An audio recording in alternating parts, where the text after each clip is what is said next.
네, 묵상 간증 바로의 칼에서 건지신 자녀들입니다.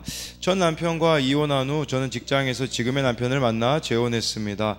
하루는 감기에 심하게 걸린 듯하여 병원에 가서 주사를 맞고 약 처방도 받았는데 뒤늦게 임신 사실을 알게 되었습니다. 믿지 않는 남편은 장애아를 낳을까봐 걱정하며 낙태하기를 바랬고 믿음이 약한 저도 두려웠습니다. 이후 저희 부부는 약 성분을 알아보려고 찾아간 내과에서 믿는 원장님을 만났습니다.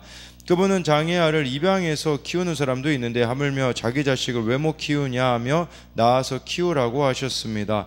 원장님의 간곡하고도 단호한 권면에 남편은 더 이상 낙태하자는 말을 하지 않았지만 저희 부부는 출산할 때까지 불안과 두려움으로 지냈습니다. 그러나 하나님이 나를 도우사 건강한 첫째 아들이 태어나게 해주셨습니다. 그런데 둘째 아이 출산 때도 바로의 칼 같은 낙태 위기가 있었습니다. 임신 4개월 때 병원에서 다운 증후군이라 알려주었고 의사와 남편은 낙태하기를 또 권유했습니다. 하지만 저는 첫 아이 때의 은혜를 기억하며 새벽 예배에 다니면서 뱃속의 아이를 지켜주시기를 간절히 기도했습니다. 그러자 하나님이 내가 아이를 갖도록 하였은즉 해산하게 하지 아니하겠느냐는 말씀으로 제게 찾아오셨습니다. 이후 저는 생명의 주인이 하나님이심을 믿고 둘째를 낳았는데 낳고 보니 외사시이긴 해도 다운 증후군은 아니었습니다. 이방에서 나그네 된 것 같은 저희 가정을 하나님은 두 차례 낙태 위기 사건에서 애굽 사람의 손에서와 바로의 손에서 건져내셨습니다. 그 후 하나님은 말씀 공동체로 저희 가정을 인도해 주셨습니다. 그리고 모세와 이드로를 만나 여호와께서 하신 구원의 일을 나눈 것처럼 저도 소그룹 모임에서 하나님이 두 자녀를 바로의 칼에서 구원하신 일을 나누었습니다. 그러자 지체들은 하나님이 아들들을 바로 같은 산부인과 의사의 손과 애굽 부모의 손에서 건지셨다고 기뻐하며 여호와를 찬송했습니다. 큰 아들은 중학생일 때 하나님 앞에서 떡을 먹는 것 같은 세례를 받았습니다. 이제 고1, 중1이 된 두 아들이 건강하게 자라도록 후속 관리까지 해주시는 하나님께 감사와 찬송을 드립니다. 네, 적용하기입니다. 자녀들에게 생명을 주신 분이 하나님이심을 말해주고 낙태하려고 해서 미안하다고 용서를 구하겠습니다. 낙태하려고 하는 분들에게 제가 체험한 생명의 주인이신 하나님을 전하고 알리겠습니다. 어제 이어 오늘도 이 묵상 간증에 보면 낙태가 죄라는 것은 분명한 사실이라는 거겠죠. 그리고 이 묵상 간증에 절이 나와 있는 것도 여러분들이 좀 잘 찾아보시면서 이 묵상 간증을 보면 말씀으로 삶을 해석하는 것이 어떤 건지 알 수 있고, 여기서 특별히 나와 있는 말씀 중에 이사야 66장 9절에 이런 말씀이 있어요. 여호와께서 이르시되 내가 아이를 갖도록 하였은즉 해산하게 하지 아니하겠느냐.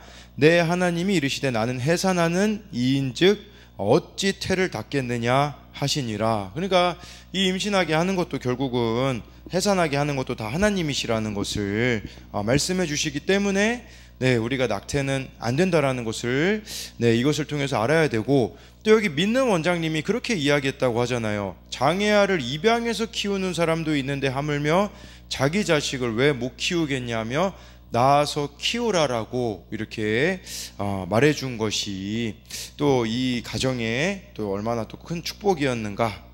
근데 뭐 둘째에서도 또 흔들리는 사건들이 있었지만 그럼에도 불구하고 하나님을 이렇게 의지했다라는 이런 내용이 나와 있습니다. 오늘은 출애굽기 18장 1절부터 12절인데요. 여러분 이 본문을 잘 읽어보면요, 뭐 민수기, 신명기랑 조금 이렇게 연결해서 보잖아요. 그러면 원래 17장 다음에 18장에 이 내용이 오면 안 됩니다. 시간 순서로 봤을 때는요. 그러니까 아말렉 다음에 바로 이드로가 온 게 아니에요. 이거 시간을 민수기랑 신명기로 통해서 계산해 보면 아말렉과 전쟁 후 1년 후 이야기예요. 1년 후. 그러니까 그 사이에 다른 일들이 있었거든요. 근데 왜 굳이 이 내용을 여기다가 이렇게 배치를 했냐라는 거죠. 그것은 간단해요. 아말렉과 대조하기 위해서예요. 아말렉도 이방인이었고 여기 나와 있는 이드로도 미디안 사람이기 때문에 이방인이었거든요. 그러나 다른 길을 걸었다라는 것을 비교해 주기 위하여서 시간 순서로는 맞지 않지만 이 내용이 여기에 먼저 나와 있다라는 거예요. 그래서 1절에 모세의 장인이며 미디안 제사장인 이드로가 하나님이 모세에게와 자기 백성 이스라엘에게 하신 일 곧 여호와께서 이스라엘을 애굽에서 인도하여 내신 모든 일을 들으니라. 그러니까 이 모세 장인 또 미디안 제사장이었기 때문에 이거 하나님을 섬기는 제사장이 아니었었거든요. 그래서 이 이드로가 들었어요. 무슨 소식을 들었냐면 하나님이 모세와 그 이스라엘 백성들에게 하신 구원의 소식을 듣게 되었다라는 것이죠. 네, 그래서 이처럼 구원의 소식은 들려지게 되는 것이라고 할 수가 있는데 1절에 대한 적용 질문은 주께서 나를 인도하심을 다른 사람이 보고 신기하게 여긴 적이 있나요? 내 삶의 과정 하나하나를 주께서 도우신다라는 이런 확실한 고백이 있나요? 2절에 모세의 장인 이드로가 모세가 돌려보냈던 그의 아내 십보라와 해서 이 말씀을 가지고 또 극단적으로 해석해서 뭐 이렇게 이혼했었다라고 막 주장하는 사람도 있는데 그건 아니고요. 큰 사명을 감당해야 됐기 때문에 이집트에서 그 출애굽을 하려면 많은 위험들이 있었었잖아요. 그래서 이제 모세가 잠시 이렇게 아내 십보라와 또 자녀들을 이렇게 장인에게 이렇게 맡겼음을 보여주고 있는 겁니다. 그리고 이제 3절 4절에 보면 두 아들이 나오는데 이것은 모세의 삶이 녹아져 있는 이름들이라고 볼 수 있어요. 3절에 그의 두 아들을 데리고 왔으니 그 하나의 이름은 게르솜이라. 이는 모세가 이르기를 내가 이방에서 나그네가 되었다 함이요. 아마도 하나님 만나기 전에 이름을 지었던 것 같아요. 이 전에 태어난 아이이기 때문에 게르솜이라고 이방의 객으로 살았다라는 뜻이거든요. 그러니까 정말 이렇게 이방에서 모세가 그랬잖아요. 40년간 그 미디안 거기 미디안 제사장 그 딸 십보라와 결혼했고 이방에서 살았기 때문에 자신의 삶을 정의해주고 있는 것이겠죠. 이방인으로 살았던 자신의 삶. 그리고 여러분 여기서 좀 기억해야 되는 건 십보라와 좀 게르솜에 대한 부분들이 있는데 이거는 여러분들이 출애굽기 4장에 보면 갑자기 하나님이 모세를 죽이려고 하시는 내용이 나와요. 그것은 뭐냐면 할례를 아들에게 행하지 않는 십보라 때문에 하나님이 모세를 갑자기 이제 막 출애굽하려고 가는데 죽이려고 하시거든요. 그것은 무엇을 말하는 거냐면 모세에게 이스라엘 백성을 구원하기 이전에 가정의 구원이 먼저다라는 것을 보여주신 것이라고 할 수가 있는 거예요. 그러니까 너의 자녀부터 언약 백성이 되도록 하라. 그래서 할례를 모세 네 아들에게 이 십보라가 그거를 못 내려놨던 것이죠. 사실은 이 십보라도 어떻게 보면은 뭐 언약 백성이 아니었기 때문에 그런 거에 대하여서 하기 싫어하는 이런 모습들이 있었는데 하나님은 이스라엘 백성 구원 이전에 가족의 구원을 우선으로 하셨다라는 것을 이렇게 말씀해 주는 것이에요. 그렇기 때문에 이 3절에 대한 적용 질문은 교회를 다녀도 구원받지 못한 가족을 보며 근심과 고통이 있습니까? 그리고요. 이거는 뭐 그 김양재 목사님이 올리신 거기에 QTM에 나온 내용인데 해야 할 영적 근심과 하지 말아야 할 육적인 근심을 거꾸로 하고 있진 않습니까? 이게 무슨 말이냐면 자녀가 막 주일에 학원 가는 것은 기뻐하는데 자녀가 주일에 막 정말 토요일하고 주일 열심히 교회 섬기는 거를 불편해하는 그런 모습을 말하는 거겠죠. 그러니까 해야 할 영적 근심과 하지 말아야 할 육적 근심을 거꾸로 하고 있는 것은 무엇이 있는지 생각해 봐야 합니다. 4절에 하나의 이름은 엘리에셀이라. 이는 내 아버지 하나님이 나를 도우사 바로의 칼에서 구원하셨다 함이더라. 둘째 이름은 엘리에셀이요. 아마 하나님 만난 이후에 지은 이름이지 않을까 생각해 볼 수 있어요. 그래서 하나님이 도우셨다라는 또 그런 의미가 있는 거거든요. 이제는 하나님의 도우심으로 구원의 여정에 함께하게 되었다라는 거죠. 그렇기 때문에 모세는 고난 중에도 하나님을 아버지요 나의 도움이시라고 이렇게 고백하며 인내했다라는 사실입니다. 여러분 얼마나 모세가 인내할 일이 많이 있습니까? 그러나 하나님이 그의 아버지이고 도움이시라는 것을 분명히 알았기 때문에 이렇게 인내할 수가 있었다라는 거예요. 그러니까 이 두 아들의 이름이 결국은 모세가 걸어온 과거 인생의 발자취를 함축한다라고 볼 수가 있습니다. 그래서 5절에요. 모세의 장인 이드로가 모세의 아들들과 그의 아내와 더불어 광야에 들어와 모세에게 이르니 곧 모세가 하나님의 산에 진친 곳이라 라고 이렇게 해가지고요. 뭐 하나님의 산은 뭐 이게 뭐 신의 산 또 호렙산이라고도 할 수 있겠고요. 이곳에서 이제는 모세와 그 장인과 또 이 모세의 가족들이 만남이 이루어졌어요. 6절에 그가 모세에게 말을 전하되 내 장인 나 이드로가 내 아내와 그에 함께한 그의 두 아들과 더불어 내게 왔노라. 7절에 모세가 나가서 그의 장인을 맞아 절하고 그에게 입맞추고 그들이 서로 문안하고 함께 장막에 들어가서 8절에 모세가 여호와께서 이스라엘을 위하여 바로와 애굽 사람에게 행하신 모든 일과 길에서 그들이 당한 모든 고난과 여호와께서 그들을 구원하신 일을 다 그 장인에게 말하매, 쉽게 말하면요, 모세가 간증한 거예요. 간증. 네, 그래서 자신이 체험한 하나님의 은혜를 간증한 겁니다.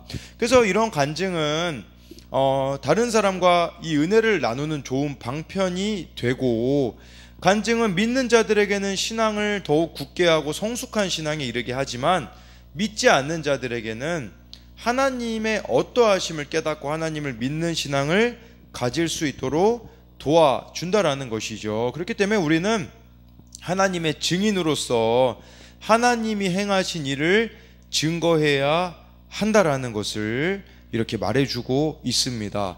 여러분, 우리가 마음에 제일 품고 있는 거를 다른 사람에게 말하는 거를 알고 계실 거예요. 예를 들어 내 마음에 뭐 게임을 두고 있으면 만나는 사람마다 게임 이야기를 하고 싶어 할 것이고, 그러나 정말 우리 마음에 하나님을 두고 있다면 그 누구를 만나든지 하나님을 전하게 되어진다라는 거죠. 이 모세의 마음의 중심에는 하나님이 있었기 때문에 장인을 만나자마자 정말 이 하나님이 하신 일들을 증거했다라는 거예요. 8절에 대한 적용 질문은 하나님의 증인으로서 나는 어떻게 간증을 전하고 있습니까? 내가 간증을 전해야 할 사람은 누구입니까? 네, 그래서 이렇게 정말 하나님께서 하신 일만을 또 우리가 전해야 한다라는 거. 그리고 가장 좋은 간증은요, 여러분들의 출애굽 사건을 간증하는 겁니다. 내가 정말 죄인 되었다가 어떻게 예수님을 만나고 있는지, 뿐만 아니라 지금 삶에서도 이런 연약함과 이런 죄악된 모습들이 있는데 그걸 하나님께서 어떻게 다루셨는지, 이거를 우리가 또 다른 사람들과 나눠야겠죠.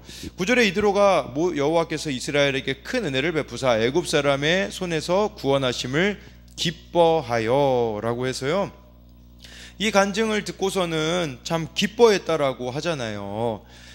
비록 내 삶이 지질하고 내세울 것이 없는 인생일지라도 하나님의 은혜로 살아난 일을 증거할 때 흑암에 빠진 이드로와 같은 자들이 살아날 수 있다라는 겁니다.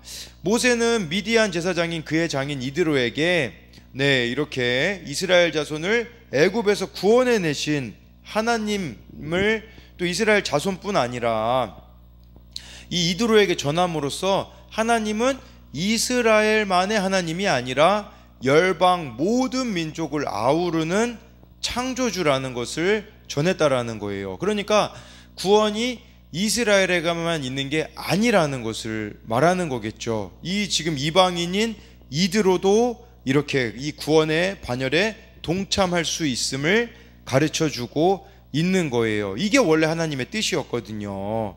근데 이제 나중에 이제 예수님 당시에 보면 바리새인들은 구원이 마치 자기들만의 소유라고 생각을 해서 이방인들을 지옥의 땔감으로 여기는 그런 편협한 모습을 보여주었다고 할 수 있어요. 마찬가지로 이것은요, 여러분들이 구원받았다면 이제는 넓어져야 돼요. 범위가 열방까지 가야 된다라는 것은 이 교회 공동체뿐 아니라 이 공동체를 넘어서 정말 우리 주변에 예수님을 믿지 않는 자들에게까지 이 구원의 소식을 전해야 한다라는 거예요. 그래서 우리들의 삶의 출애굽이 이루어졌음을 알아야 하는 겁니다. 9절에 대한 적용 질문은 나의 간증으로 흑암에 빠진 영혼을 살린 적이 있습니까? 내 간증을 듣고 다른 사람들이 예수님을 믿게 된 경험이 있나요? 또 구원을 위해 얼마나 수고하고 얼마나 많은 눈물을 흘리고 있습니까? 그래서 10절에 이드로가 이르되 여호와를 찬송하리로다. 너희를 애굽 사람의 손에서와 바로의 손에서 건져내시고 백성을 애굽 사람의 손 아래에서 건지셨도다. 모세 장인 이드로는 미디안 제사장이었기 때문에 하나님을 믿는 신앙이 없었거든요. 그러나 그가 모세의 구원의 간증을 듣고 기쁨으로 하나님을 찬송합니다. 그러니까 하나님이 어떤 분이신지를 깨닫고 찬송할 뿐 아니라 진실한 또 신앙 고백을 하는 단계에 이르게 되는 것이죠. 11절에 이제 내가 알았도다 여호와는 모든 신보다 크심으로 이스라엘에게 교만하게 행하는 그들을 이기셨다 하고 해서요, 내가 알았도다. 여러분, 이 알았도다라는 단어가 히브리어로 야다예요. 야다. 이 야다라는 단어는 부부 사이의 친밀함 정도를 말하는 거거든요. 그러니까 엄청 친한 사이를 말하는 거죠. 그러니까 하나님을 이제 내가 알았다라고 이렇게 고백을 한다라는 것은 이걸 통하여서 정말 이렇게 이드로가 또 하나님을 믿게 되었음을 보여주는 하나의 또 이렇게 증거라고 할 수가 있는 겁니다. 그러면서 12절에 모세의 장인 이드로가 번제물과 희생제물들을 하나님께 가져오매 아론과 이스라엘 모든 장로가 와서 모세의 장인과 함께 하나님 앞에서 떡을 먹으니라 라고 해가지고요, 모세 장인 이드로가 번제물 희생제물을 하나님께 가져왔대요. 그래서 아마 이 이드로가 번제와 화목제물을 하나님 앞에 드리지 않았나 추정해 볼 수 있어요. 그리고 이 하나님 앞에서 이스라엘 모든 장로가 와서 모세의 장인과 함께 하나님 앞에서 떡을 먹었다고 하잖아요. 그러니까 이드로가 제물을 드려 하나님 앞에 제사를 드린 거라고 할 수 있거든요. 그러니까 이방인인 이드로는 하나님이 이스라엘 자손을 위해 베푸신 구원의 역사를 즐거워하고 찬양하며 그분을 아는 지식을 고백할 뿐만 아니라 이 하나님을 섬기는 신앙 공동체의 일원이 되어 함께 제사를 드리고 떡을 나누었다라고 이렇게 말씀해 주고 있습니다. 어떻게 보면 우리들에게는 예배를 드렸다라고 볼 수 있지 않겠습니까? 그래서 우리가 정말 이렇게 한 신앙 고백을 하는 것이 너무나도 중요하고, 또 이렇게 함께 또 예배하는 것이 또 너무나도 중요한 것을 우리들에게 나타내주고 있어요.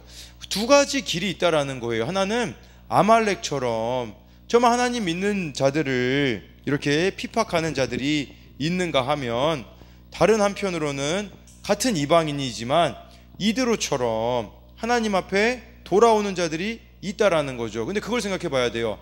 아말렉은 민족이었었잖아요. 이드로는 한 명이잖아요. 이걸 통해서 우리가 알아야 되는 것은 정말 우리가 한 영혼의 또 소중함을 여기서 가르쳐 주시는 것이 아니겠습니까? 많은 이스라엘 백성 200만을 구원하신 그 하나님이 이방인 한 명에게도 관심을 가지고 계시다. 이걸 우리가 안다면 한 영혼에 대한 집중이 있어야 된다라는 거죠. 하나님을 모르는 이방인과 같은 한 영혼에게 집중하는, 또 우리들의 시간과 삶을 내어주는 그런 모습들이 있을 때 그들이 나중에는 좀 하나님을 알았도다 라고 고백하며 12절의 고백처럼 함께 예배의 자리로 나아오게 되어지는 이 사건들이 우리들을 통하여서 이루어지기를 원하신다라는 것을 말씀해주고 있는 겁니다. 그래서 여러분들이 출애굽 간증을 하시면서 예수님을 믿게 된 그 간증을 여러분들이 하심으로써 이렇게 우리 주변에 먼저는 가까운 가족들, 더 나아가 우리 주변에 있는 이 한 영혼에게 정말 예수님의 사랑을 증거하는 또 여러분들이 되시기를 소망합니다.